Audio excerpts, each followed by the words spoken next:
Doctor Zainab, अब जरा ये फरमाइएगा कि एक तो आपने पंजाब की साइड पे सिचुएशन देखी जो अभी तक ऑन गोइंग है, फिर पीछे से एक रैला और आ रहा है क्योंकि भारत की जानिब से पानी छोड़ा गया है, फिर मकबूजा कश्मीर साइड पे मजीद बारिश हुई है। एक तो वो, दूसरा सिंध की तैयारियों के हवाले से जो इस वक्त तक अब ज़ाहिर दावे हैं और कोशिशें हैं, आपको लगता है कि सूरत हाल कुछ मुख्तलिफ होगी वहाँ पर, या वो शिद्दत नहीं रहेगी, या आप समझती हैं कि वहाँ पर ज़्यादा पानी जा सकता है? देखिए, इसमें दो फैक्टर्स हैं। एक फैक्टर ये है कि अभी जो पानी का रेला, जैसे आपके रिपोर्टर भी बता रहे हैं कि जैसे फैल फैल के जा रहे हैं, तो उस तरह की शिद्दत वहां पे नहीं आ रही। लेकिन उसके साथ साथ जो आप ही बात कर रहे हैं कि बारिशें प्रिडिक्टेड हैं, और अभी हम ना ये समुद्री दबाव का एक प्रोसेस होता है, उसको कहते हैं लानीना। जब लानीना और एल नीनो दो इफेक्ट होते हैं, बिल्कुल ऐसे ही है। बिल्कुल बिल्कुल।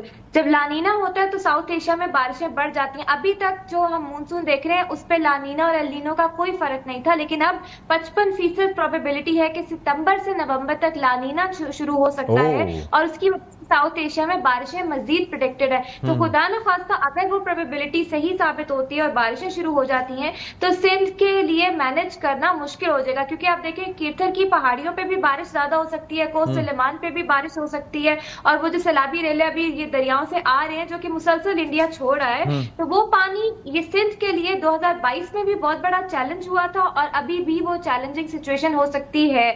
लेकिन अगर हम दूसरी तरफ ये देखें कि फर्ज करें बारिश होती नहीं है, फिर किसी हद तक ये चीज मैनेज करना पॉसिबल है इन सिंध। लेकिन अभी हम दोनों प्रोबेबिलिटीज देखते हैं, और हमें ये देखना है कि बारिशों का स्पेल जो है वो किस करवट आता है और किस रुख की बारिश होती है, अभी इस पे डिपेंड करता है।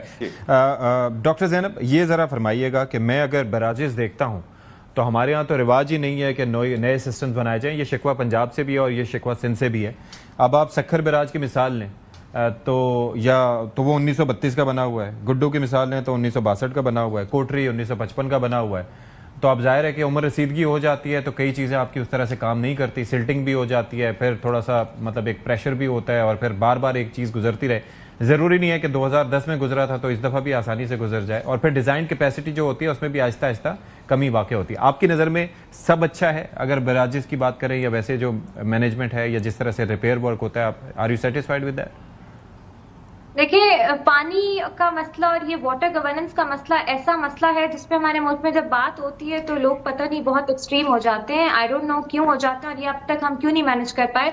मैं भी एक वीडियो देख रही थी कि जो इंडिया की तरफ से पानी आ रहा है, क्योंकि वो डैम से पानी आ रहा है, तो वो रेत बहुत ज्यादा आई है कि आपकी जो जमीनें हैं वो इस वक्त तबाह हो गई है। तो अब ये कहना कि सैलाब के बाद ज़राअत अच्छी हो जाती, जो कि पहले हम कहते होते थे, ये भी नहीं होगा। आपको फूड इनसिक्योरिटी का इस दफा चैलेंज बहुत बड़ा आएगा। तो देखें, ये जो अभी हम बात कर रहे हैं आप और मैं कि मेंटेनेंस नहीं होती, वाटर गवर्नेंस नहीं है, फिर अगर डैम्स की बात है तो वो अलग एक माहौल क्रिएट हो जाता है। तो जब तक आप इन्फोर्समेंट पे नहीं आएंगे और कुछ चीजें आपको बाहुक और प्रूफ करनी पड़नी है, आपका ये पानी का मसला बहुत बड़ा इशू बन जाएगा।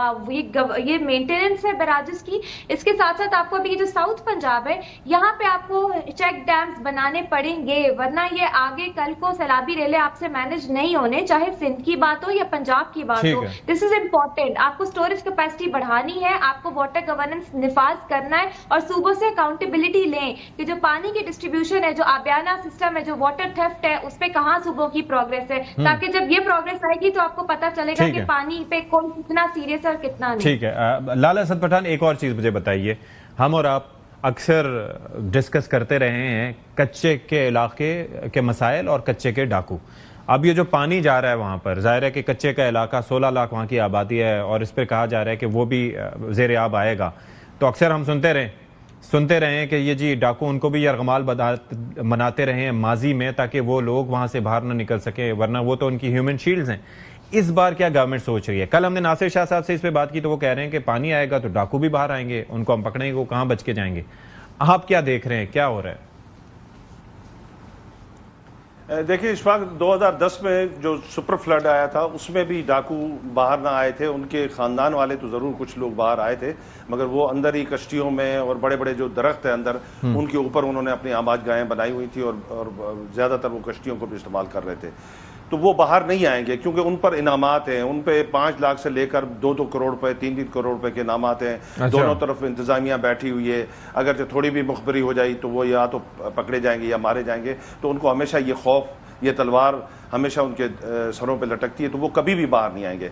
लास्ट टाइम भी 2010 वाले सैलाब में भी उन्होंने कोशिश की थी कि उनकी फैमिली मेंबर्स बाहर न निकले, मगर जब उन्होंने देखा कि अब बहुत ज़्यादा खतरा है और हम बच्चों को नहीं यहाँ पर संभाल सकते, तो फिर बच्चों को उन्होंने बाहर निकाला था, मगर वो खुद बाहर नहीं आए थे। उनकी आपसी भी दुश्मनियाँ हैं, फिर स्टेट के साथ भी उनके प्रॉब्लम्स हैं, तो वो बाहर नहीं आएंगे। बाकी जो पब्लिक है वहाँ की, वो बिल्कुल अगरचे जैसे ही गुड्डू को 9 लाख 9.5 लाख पानी टच करता है, तो आप देखेंगे कि 24 घंटे के अंदर सखर, घोटकी, शिकारपुर, जैकबाबाद और ये 2 वर्ड्स आगे जितना भी कच्चे का एरिया है, वहां से लोग निकलना शुरू हो जाएंगे और फौरी तौर पर बंदों पर और महफूज मुकामात पर। डॉक्टर ज़ैनब, ये एक मुझे बता दीजिएगा कि ये जो सैलाब का जिक्र हो रहा है सिंध के कॉन्टेक्स्ट में, तो ज्यादातर बात होती है कच्चे के इलाके की। आपको लगता है कि ये जो पानी है, अगर फर्ज करें कि सुपर फ्लड आता है, तो क्या वो कच्चे तक महदूद रहेगा या वो फिर आगे भी बढ़ सकता है? देखें, सिंध में एक मामला ये है कि बहुत ज्यादा इलाका ऐसा है जिसपे कोई इंफ्रास्ट्रक्चर ही नहीं है। ठीक है, इंफ्रास्ट्रक्चर आगे जाके आपका कराची साइड और इधर बड़े शहरों में आता है, पीछे तो है नहीं। तो वहां पे जो तबाही आती भी है, जो सैलाब आता है, वो शायद उस तरह से डॉक्यूमेंट नहीं हो पाता जब तक वो कराची या बड़े शहरों को टच नहीं करता। तो बिल्कुल अभी अर्बन फ्लडिंग का मामला हो जाता है। हैरत की बात है, हमें ये कहना पड़ता है, ये खुशाइंद है।